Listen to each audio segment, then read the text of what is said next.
Muchas veces cuando pensamos que Jesús utilizó durante la última cena una copa, pues no caemos en la cuenta de que esa copa no es la copa de Jesús, es la copa del dueño de la casa. Es decir, cuando una persona le invitan a cenar o a comer, pues no se lleva el plato. Lógicamente, hay personas que piensan, ¿cómo va a ser el cáliz de Jesucristo, el cáliz que está en la Catedral de Valencia, que es un cáliz muy rico? Bueno, eso es como está ahora. Pero de todas maneras, pensar que tiene que ser un cáliz pobre porque Jesús se hizo pobre, que no era pobre, se hizo pobre, que es lo que tiene mérito, ser pobre no tiene ningún mérito, ¿no?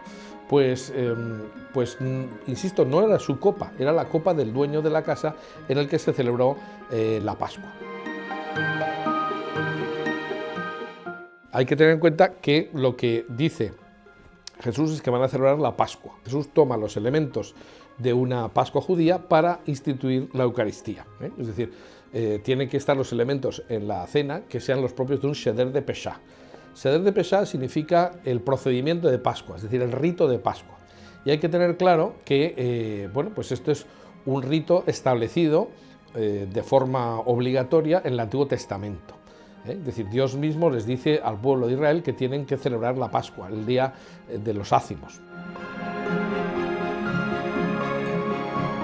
Si uno no ha estado nunca en una Pascua judía, pues no se da cuenta de que, sin duda, es el antecedente de nuestra misa.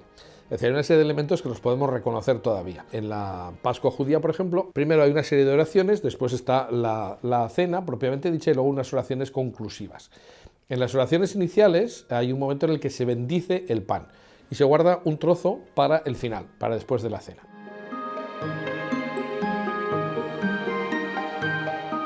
Y después de la cena, pues aparte de comer el pan bendecido, pues se toman las dos últimas copas, porque hay 4 copas rituales en la Pascua judía.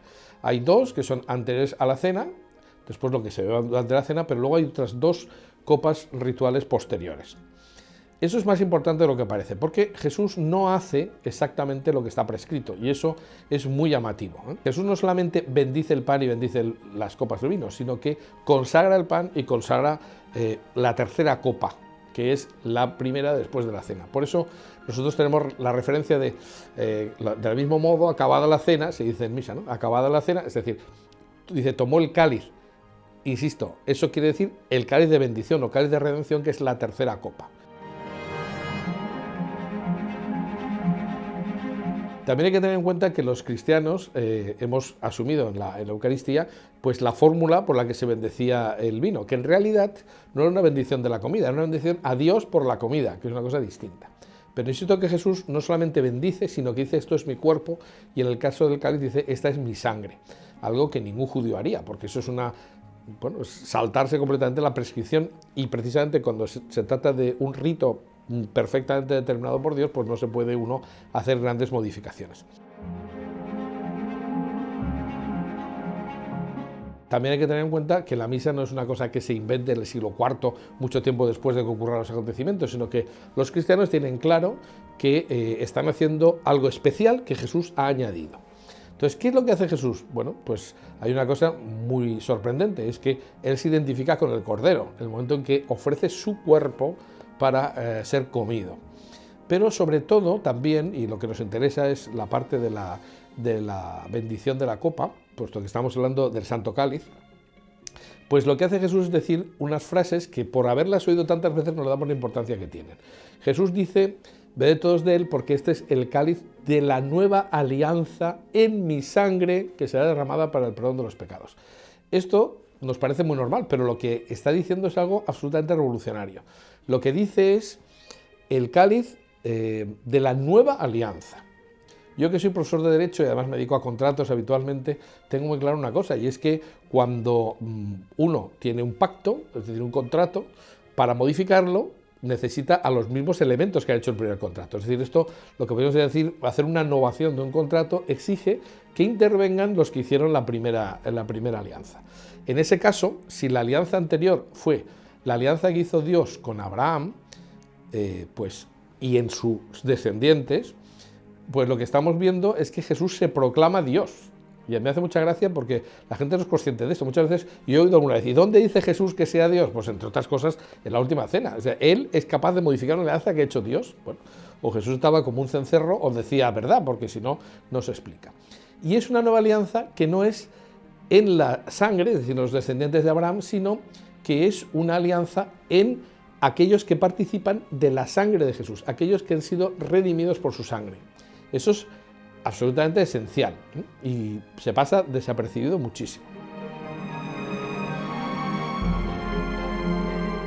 Luego además es que Jesús hace otras dos cosas que son sorprendentes. Por una parte nos dicen los evangelistas que Jesús, después de consagrar, lo que hace es decir, no volveré a tomar, el propio San Marcos creo que es el que lo dice, no volveré a tomar del fruto de la vid hasta que esté en mi reino. Con lo cual, si nosotros ahora comparamos con el rito de la Pascua judía, resulta que después de la cena he dicho que se bendecían 2 copas y en medio se cantaba el Jalel, que eran los salmos entre los que está el Aleluya. De ahí nosotros pues nos acordamos y lo utilizamos en nuestra propia misa, ¿no? Pero el decir que no volvió a tomar no volveré a tomar del fruto de la vid parece indicar que no se tomó la segunda copa después de cenar, o sea, la cuarta en total. Es lo mismo que nos dice también el evangelista cuando nos dice, después de cantar el Jalel, es decir, la Aleluya, dice, salieron al huerto de los olivos. Hombre, qué interesante, salieron al huerto de los olivos sin tomar la última copa.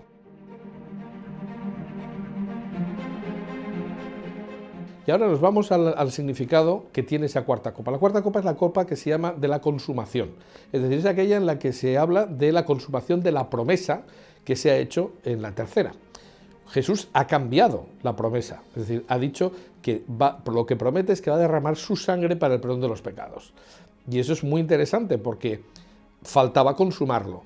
Si nos damos cuenta de lo que hace Jesús, es perfectamente coherente por qué los cristianos vinculan siempre la Pascua, es decir, la cena de Pascua, con algo más que una cena de Pascua, es decir, con el sacrificio de la cruz. Y efectivamente Jesús llega, cuando se va al huerto de los olivos, se pone a rezar y entonces, ¿qué le dice a su padre? Si puedes, pase de mí este cáliz, porque ese cáliz es el cáliz de la consumación. Lo que tiene que hacer es derramar su sangre.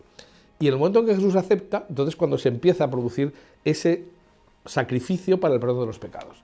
Cuando toma Jesús de nuevo, no vino en este caso, pero sí fruto de la vid, pues lo toma cuando está en la cruz. Es decir, cuando el soldado le pasa la esponja con vinagre, dice Jesús, probándolo, tomándolo, dijo, todo está consumado. Es decir, ese es el momento en que acaba la Pascua judía. Es decir, esa Pascua que se inicia el Jueves Santo se termina en la cruz, en el momento en que Jesús muere, y ese es el momento en el que empieza pues esa consumación, o sea, se produce la consumación, incluso subrayada por la palabra de Jesús, todo está consumado.